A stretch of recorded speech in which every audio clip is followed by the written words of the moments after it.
Hello, Tim. Good All afternoon. right, got you. Let's try it one more time. Hi. Hello. Oh, good. Now I got you on voice. Good, good. How's the weather in Florida? Beautiful. I just came up from the swimming pool. So I Very said, nice. catch Tim. She's It still in the pool, mind you, but it's very, very windy here today. we had a big storm yesterday in the evening, but maybe it just passed up towards Savannah. I don't know. Thunder. It's beautiful. I mean, the sun is out. It's about 74 degrees, Oh, nice. but the wind gusts are pretty incredible. Okay. But I'm not complaining because it is pretty. It's going to be a nice afternoon later this evening to sit out on the porch, so it'll be great. We didn't get any of the really bad weather like tornadoes up in that area, did we? No, no. The one day they were talking about the possibility, but all that happened was it rained very heavy for only about 10 minutes. And within an hour, the sun was back out. So, you know. The only 2 days we spent in Portugal, we were in Lisbon, and it was at the beginning of a hurricane. So, and then the next day we sailed out on our ship into the hurricane. So, Yeah. And it was its first ocean crossing. Right. The ship was only 3 weeks old. And I'm thinking, oh, its first ocean crossing on a brand new, one of these celebrity Right. superliners, and I'm saying, oh well, that it shall be interesting. Yes. The ship did fine though. Yeah, have they opened up? Is cruising starting again, or is that still on the back burner? Cruising has started. The American Queen Line and American Line has started river cruising on the Mississippi. That was last week. You're required to be vaccinated in order to take it. Right. And I think some of the other cruise lines are just starting to open up now. I'm not sure about the big ones yet. Right. The first one we're doing hopefully will be in December, right. Late December. Well, that's still a ways away. So hopefully by then, we'll have even more of a handle on, the virus and all of that thing. So yeah, well, we'll know how people react, even when they're fully vaccinated, how they react to closed spaces and everything. I think it's probably going to be a policy that a lot of these places will demand that you are vaccinated. Oh yeah, they are already. Right. That can I come in a bathing suit? Can I come in a bathing suit? I just got out of the pool. I think it's perfectly fine. This is a very informal kind of thing, I'm throwing water on you. Oh, Tim, one quick thing. Sure. I see it. I'm looking, there aren't others that I'm not interfering. We were just with a high school friend of mine, her and her husband, and guess what? We mentioned where you and Caleb are moving, and get this, they are Democrats, and they said if Trump won again, they looked into Portugal. They knew the town you mentioned. You would have had neighbors. Oh, there you go. Really? Well, they're cool people, and they said, well, we didn't have to move. ours started with that. Ours started as a sort of political, but the more we kept researching, we started looking at the way our quality of life could improve because of cost and everything. Right. And plus the adventure of it. I mean, the more we started thinking about it and the more we got in touch with people who have done it, we said, this just sounds like too good of an adventure to pass up. Yeah, I figured the adventure is an important part of it also. Right. They take 80-year-olds.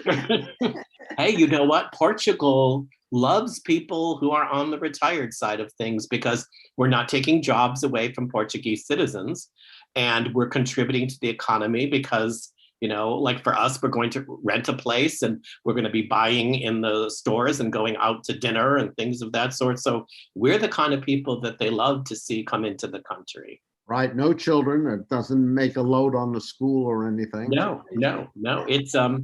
It's just a very, we're like, so for us, it's like, yeah, come on in. You can come and spend your money in Portugal. We're good with that, So like I said, we're making progress. We have our things into the FBI. So that's good. Pretty sure we have an apartment rented. The real estate agent sent over the copy of the lease. Our lawyer in Portugal is looking it over to make sure everything's kosher, so to speak.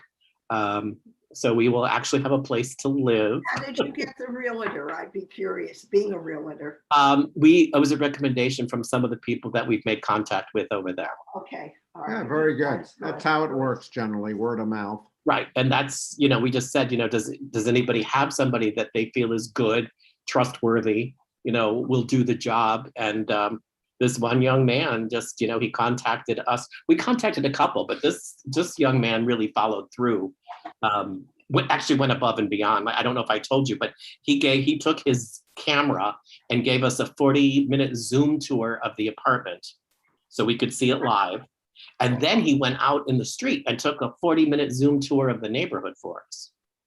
It's very interesting, Tim, because here in the United States, I'm not sure about overseas, but it's probably the same way. A realtor absolutely makes no money on a rental. He gets paid a very small fee, but it's not worth his time and effort. Like here, when I did rentals, or we did rentals for a client, it was done as a favor. Right. Because there were previous clients, their parents were clients, so we'd work the rental with them. But it wasn't for money. The money, you spend as much time as you do with selling a home, and make not even a tenth. So yeah, I don't know how it works. No, great. No, I'm glad he took the time with you, Tim. That's unusual. Well, So and he's smart too, because if anybody we know is looking to buy or something, right? I was going to say it's very smart. We built our business that way.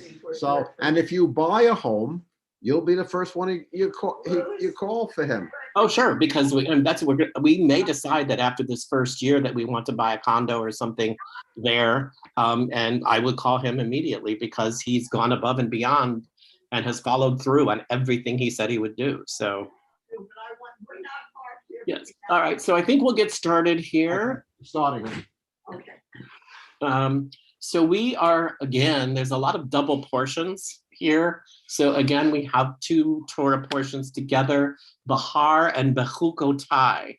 And interestingly enough, Bechukotai was my bar mitzvah portion that I chanted a portion of when I had a bar mitzvah. So Caleb and I actually both did the bar mitzvah, and this was the Torah portion at the time we did it, which makes sense because we had our bar mitzvah about this time of year. It was, middle of spring, so, coming around again. So I don't remember much of it, really don't.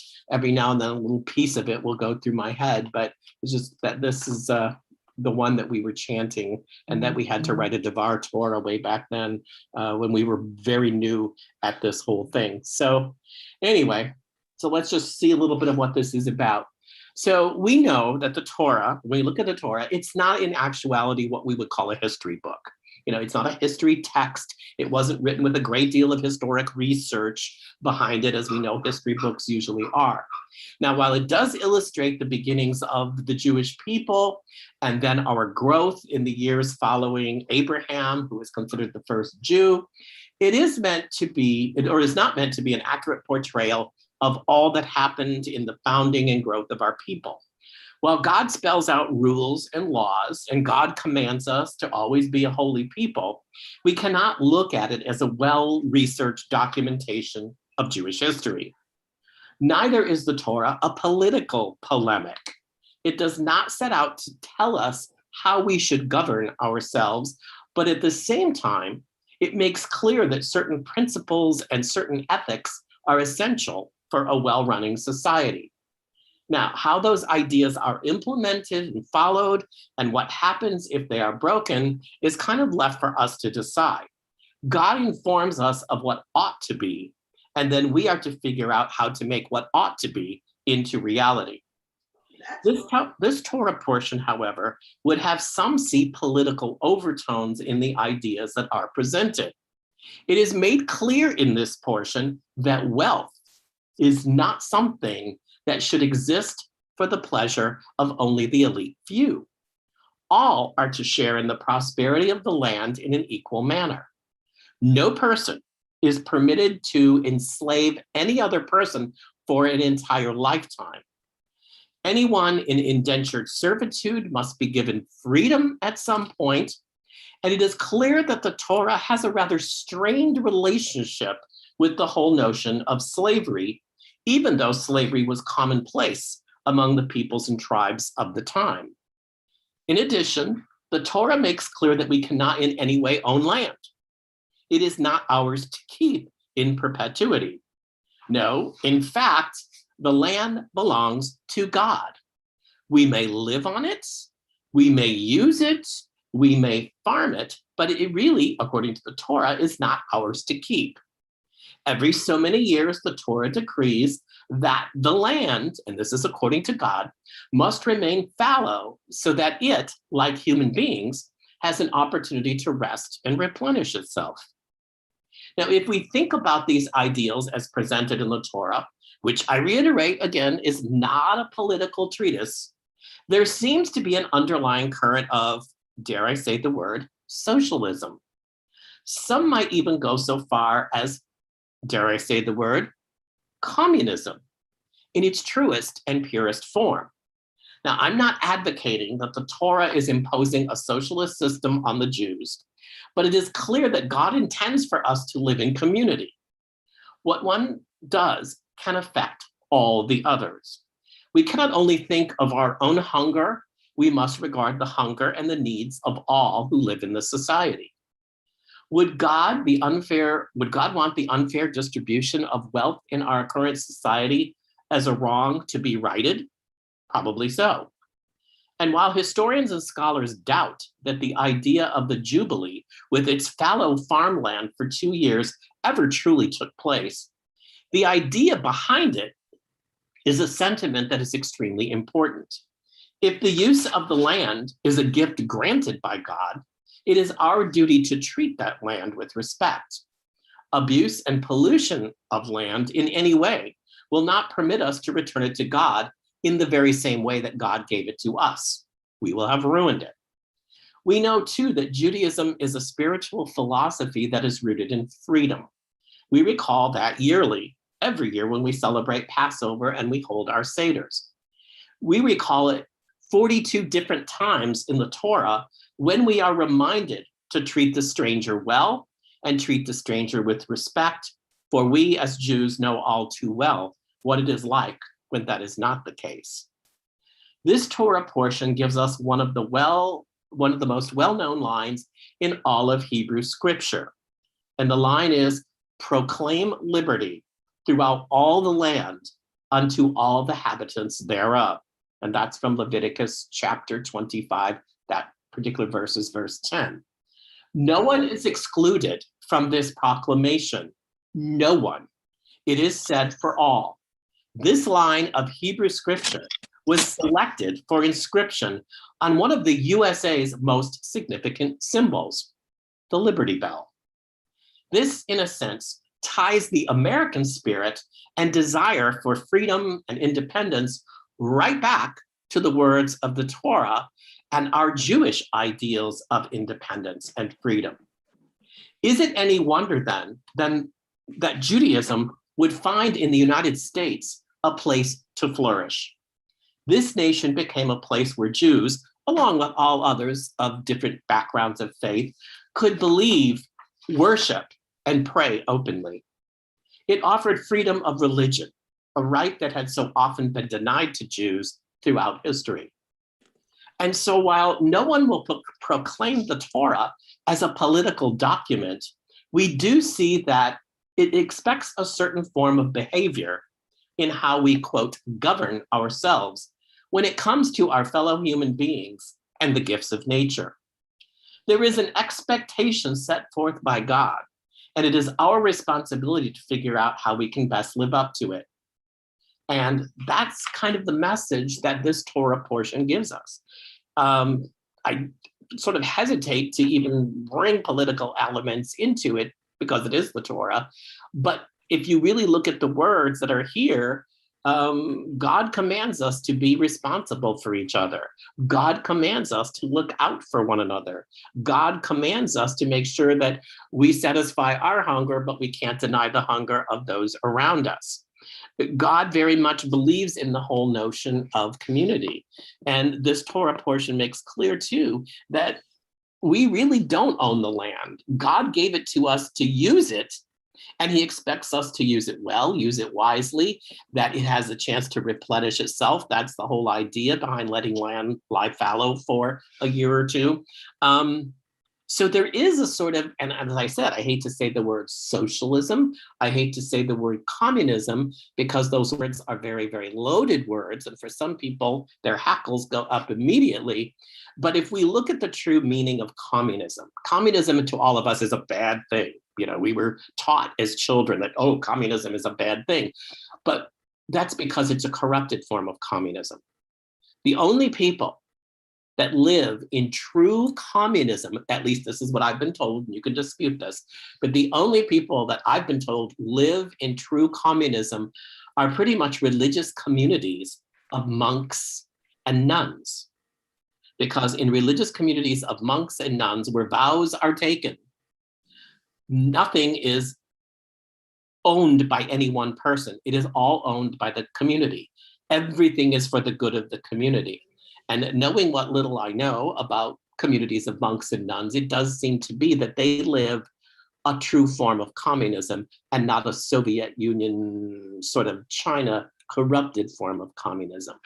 So anyway, comments about what we're getting here in the Torah. Yes, Flossie.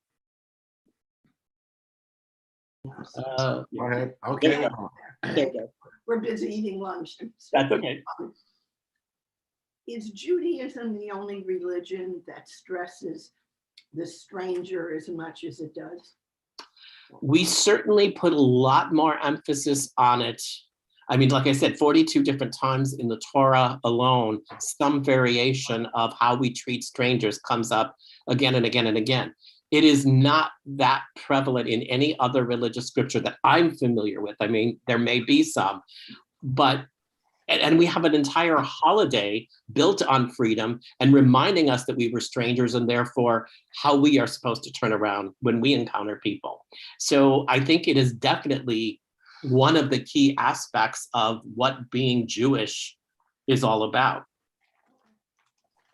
I know I was brought up with it, and my personality, whenever I go anywhere and I see someone by themselves, and let's say they're in synagogue or they're wherever, I always go over and welcome them because I use that as, in fact, I'll make it very quick.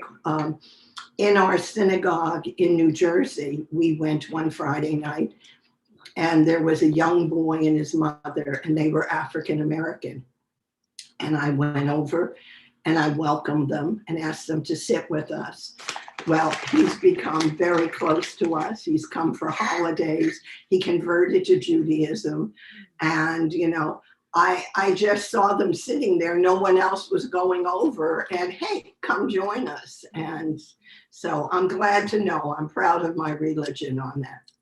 Well, and I think that is something that we all should do. I mean, I always tried to make sure when I would be at services in Ohio and here in Savannah as well, is if I saw somebody, because you can kind of see when people are a little, you know, they're by themselves, they maybe look a little uncomfortable because they've not been to synagogue before.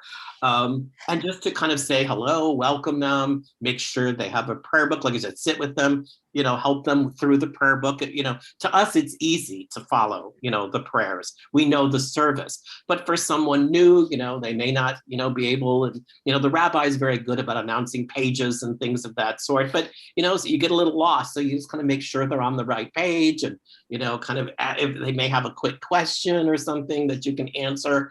And I think that is extremely important. It should be happening in every house of worship, and I hope it does. I hope it happens if people show up in a Catholic church or a Presbyterian church or a mosque or whatever, but I don't know that it does. And I think it's something that we are commanded. So you kind of almost have to have your radar to see, is there anybody who looks like they could use a little friendship right now. Do you remember from the Four Clergy when the rabbi is on that podcast? You know Billy? Right, yes. I can see Billy being there with the arms and welcoming very Oh, much. sure. Yes, his personality is all about that. I love Billy. And that's, again, he is modeling really what should happen, making people feel that sense of warmth. I mean, when people come to a house of worship of whatever religion it may be because they're seeking something. Right. They're seeking a connection to God, or they're seeking just a spirituality, or maybe some ease for troubles, or whatever it might be. So you want to make them feel like this is a place where, yes, you are welcome to be here. You are welcome to pray with us, and we used to come sit and have lunch with us. Hopefully we'll get back to that day sometime. But I think it's really, really important. And so, I mean, Jews are to be a community. I mean, we can do Judaism on our own, and we do certain things in our homes and whatever, but we are still commanded to be a community of people, looking out for each other, helping each other, and then also looking beyond just ourselves. All of the aspects and ethics of Judaism do not just for Jews alone. We do it for the entire world. Not because we expect them to become Jewish. It's just that's our way of making the world a better place. And that's one of the things that God commanded. You're a holy people. You are to be a light unto the nations. So, how better to do that than to do whatever you can in a small way, a large way, whatever you can do to make the world a better place, a friendlier place for everybody. When the land is kept every 7 years, nothing is planted on the 7th year. Is that it? So it's left by itself. Historians wonder whether that ever really completely happened the way it's said in the Torah, because they said there would have been no way for people to survive if all of the land went fallow for a certain period of time.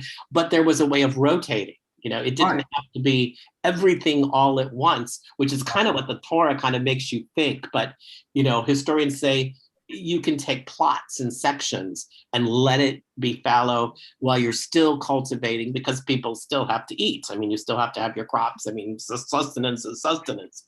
And farmers do that today. I mean, that's still a system that, is used by farmers today, because if the land doesn't have a chance to replenish itself, then eventually you're not going to get much out of it. When you're trying to grow things, I mean, you can plant your corn, your beans, your whatever, but you aren't going to get much if it's not been allowed to kind of replenish itself. And of course, we have a lot of nowadays chemicals and things, but I think we're trying to get away from a lot of that. They thought of that years ago and came up with it, that you have to give the land a chance to come back and breathe.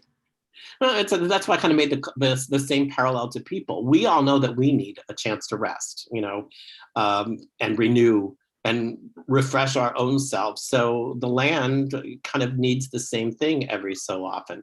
I mean, one of the things we are guilty of in this country is we work ourselves to death. We don't value, vacation. We don't value free time as much as we should. My brother, who lives in Canada, and my sister-in-law, it was just shocking to me when my sister-in-law had my nephew. She was automatically given 6 months of paid time. Wow. And this is shortly after they got there. I mean, they hadn't been there that long. And she worked as a secretary for the head of the math department at the university where my brother teaches. And she was told that in her first year, this is her first year on the job, she was entitled to 8 weeks of paid vacation. And it was not an option not to take them. It's like, no, you can't opt not to take the vacation. You are required to take the vacation. She could split it into 2 pieces if she wanted to, but she still had to take the time. They required it because their theory was everybody needs time away and everybody needs time to do something other than just work. Yeah, it's amazing. The American concept versus a good portion of Europe and other places. Well, even Australia. I mean, they practically shut the place down so they can travel. Right. A good deal of time. I think they get 6 weeks off there. and, basically go out and have a good time. And I know friends I know that actually have some. There's somebody that I've been a pen pal with in Australia for years and years and years and years, and it's just interesting some of the different attitudes that they have there versus American attitudes. But you know where that all comes from. You know why the United States and our society is so workaholic. Goes back to the Puritans. right, the Puritans, right, the so-called Protestant work ethic. Right. Idle hands, are the work of the devil. So you better keep yourself busy, busy, busy, because you certainly doesn't want the devil to get in there. Yeah. We are still products of the Puritans. How many hundreds and hundreds of years later? Where is the word Portugal in our Torah? The word what? Portugal? Portugal. I don't think Portugal comes up in the Torah. They're saying, go take time. They took that book out. That was going to be the 6th book of the Torah. And then it just, the rabbis at the last minute said, no, we're just not going to put that one in there, and that's part of what is motivating what we're doing is like, we are at the point in our lives where we're still healthy enough, and we're going to have the adventure that we can enjoy it, and go do it, and my parents kind of instilled the idea of don't wait to do things, because if you wait and wait and wait, eventually it's going to be too late. It can be. That's you true. have good parents. Yeah. Because they were just, my parents, they had their time after they retired where they were able to pursue some of their own loves and interests and whatever, because they said, and we're going to, and they used to tell us, it was funny, they'd say, well, we're going to do this. Is that okay? It's like, you don't have to have my okay, Mom. You're adults. You have earned it. So if it's something that you and Dad want to do, you know what? You don't have to have, I'm glad you're doing whatever you want to do. Go have fun, But she'd always ask. I'm like, I don't know why you're asking, but yeah, fine, go ahead. Tim, go ahead. I just wanted to say thank you for the Liberty Bell reminder. I'd forgotten that, or it just slipped my mind entirely, about the proclamation coming from Leviticus. Yeah, I think it's just great that it's a verse from the Torah that ends up on the Liberty Bell and one of the most prominent verses in the Torah, and it's a great verse, and it's right. a matter of pride as Jews that we have that verse from Leviticus on one of the most important symbols of American freedom. Well, thank you for the reminder. That's what I was saying. So what else do we have to talk about here? Everybody's speechless this week. Terry? It's Terry, yeah. That's Terry. Terry. Hi, Good to see you. I know I've been working. That's why I've been missing them. There you go, that workaholic thing. Larry is going back to New Jersey. So That's he's why either we don't driving have him. today or packing today. Probably driving. So that's why Larry wasn't here. Oh, Yeah, well, some of our Savannah people, do head back north for the summer months and all of that. And then there are those of us, well, we'll be leaving, but, we'll still be here to swelter through some of the heat and humidity. How hot will it be getting in Portugal? Very interesting. Porto has fairly mild summers. Their average temperatures are in the high 70s. They don't have a great deal of humidity. In fact, very few people there use air conditioning in the summer because you can be very comfortable with windows open and breezes coming in. Every now and then you'll have like a couple days that maybe get a little hot, but they said for the most part, people don't want air conditioning because you don't need it. And what happens in the winter times there? The winter time is it's kind of similar to Savannah in the winter. It gets chilly, but never really super cold. No snow. There has never been a record of snow. Oh, wow. Generally, the coldest you're looking at is about low 50s during the day, but you can still go back up into the 60s, during the day with the sunshine, which to me is still a pretty day. So it sounds like you're getting overall a climate improvement. So right, because of the humidity in the summer. Right. Yeah. I mean, the summers, they said that summers are just absolutely exquisite. They said from May through pretty much mid-October, it's just, heavenly weather.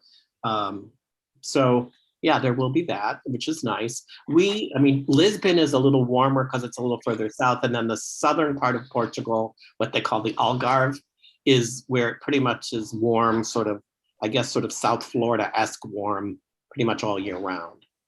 And that's where the surfers go. That's the big surfing, beachy area down there. Well, I'm not a surfer, so I don't need to be in that area. Yeah. No, my surfing days would have been in my past. I don't have the good balance for surfing. I'll just be very honest. But we have beautiful beaches in Porto, which I guess in the summer are quite, well used by the local residents.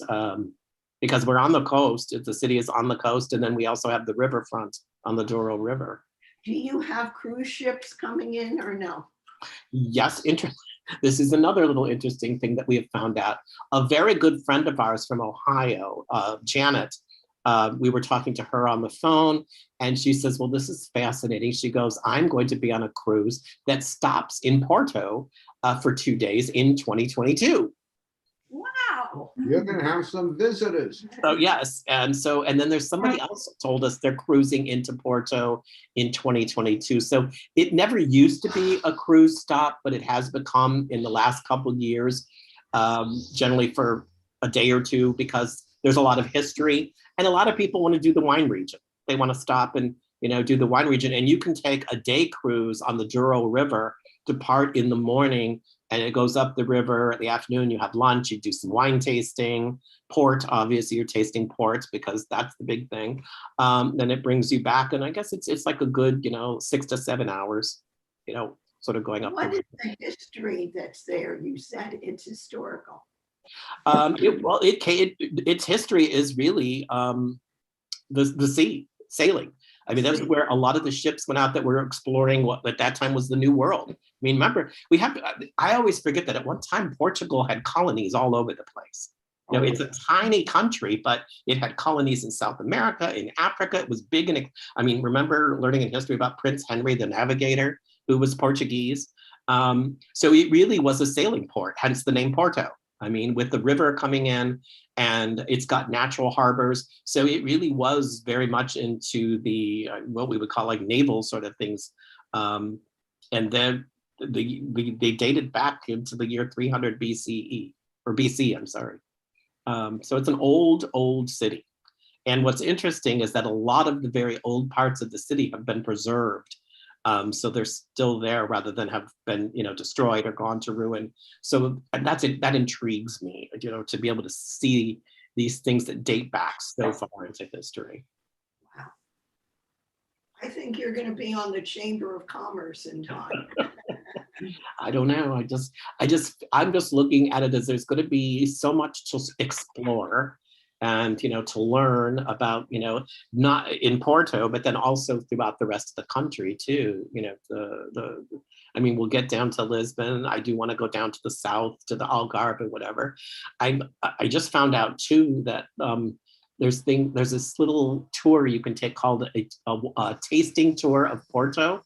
You start and you stop at 15 different restaurants. And in each restaurant, you get a tapas, sort of, something to nibble on. And in each restaurant, you get a glass of wine or a cocktail. Oh, boy. You made all 15? 15. But get this, the price is 60 euros. Oh, jeez. I'm like, how can they do that for 60 euros? I mean, you would never get.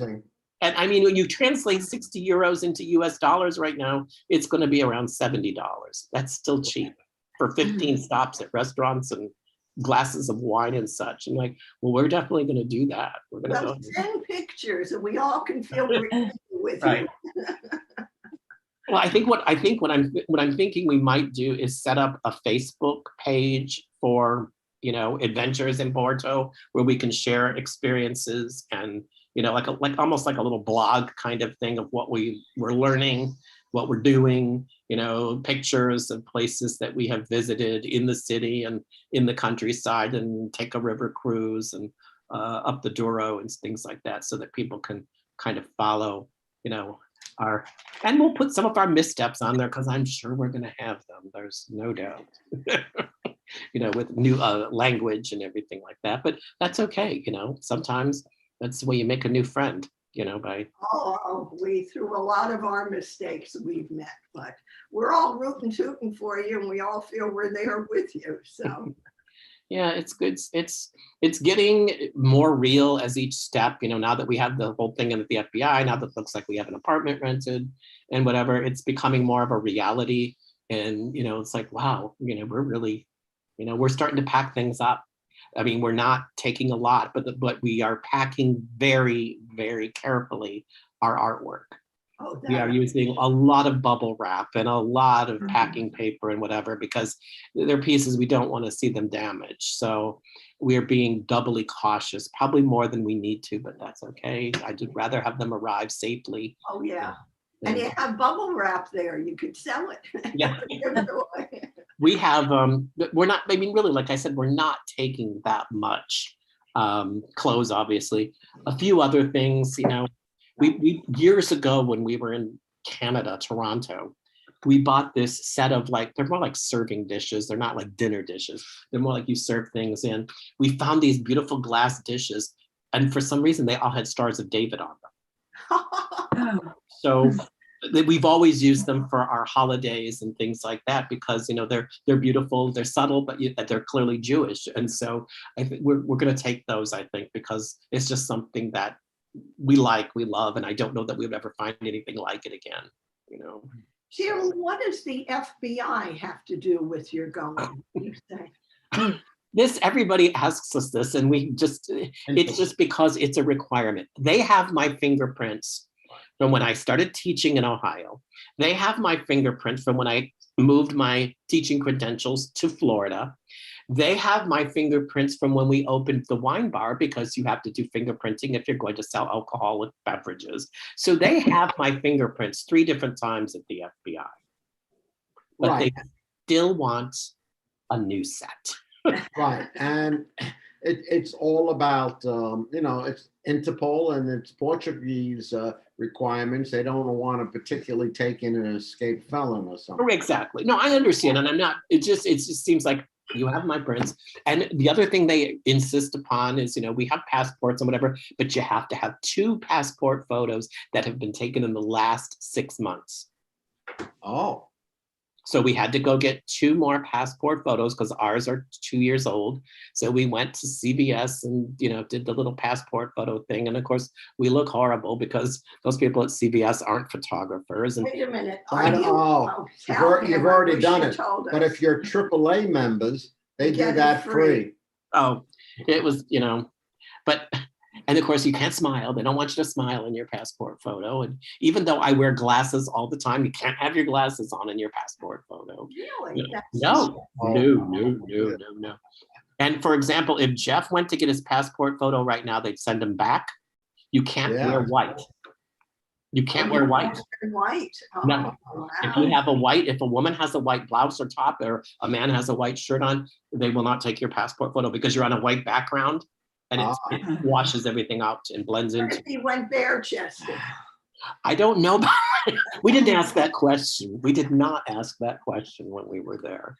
But so we did that. So we have 2 new passport photos you put this whole packet of information together and you send it on, and then they give you approval. They'll stamp your passport, and then you can land in Portugal as a on a D7 visa, which is a residential visa. Wow. And how long will it take for the ship to ship your stuff out to Portugal? In other words, the company that we're working, we contacted several companies to have comparisons of pricing and what they would do and all of that. We're working with a company out of Miami that will actually come up here to Savannah and get everything, and they include insurance and they include all the taxes and whatever. They're slightly more expensive, but they also tell you that they will pretty much have it to you within 2 weeks of your arrival in Portugal. Oh, wow, good. And when they get it to Portugal, they will bring it directly to your apartment and take it up to your front door. Very nice. Yes. And is your apartment going to be on the second floor, first floor? ours is on the third floor, which in Portugal is really the fifth floor, because they call their ground level 0.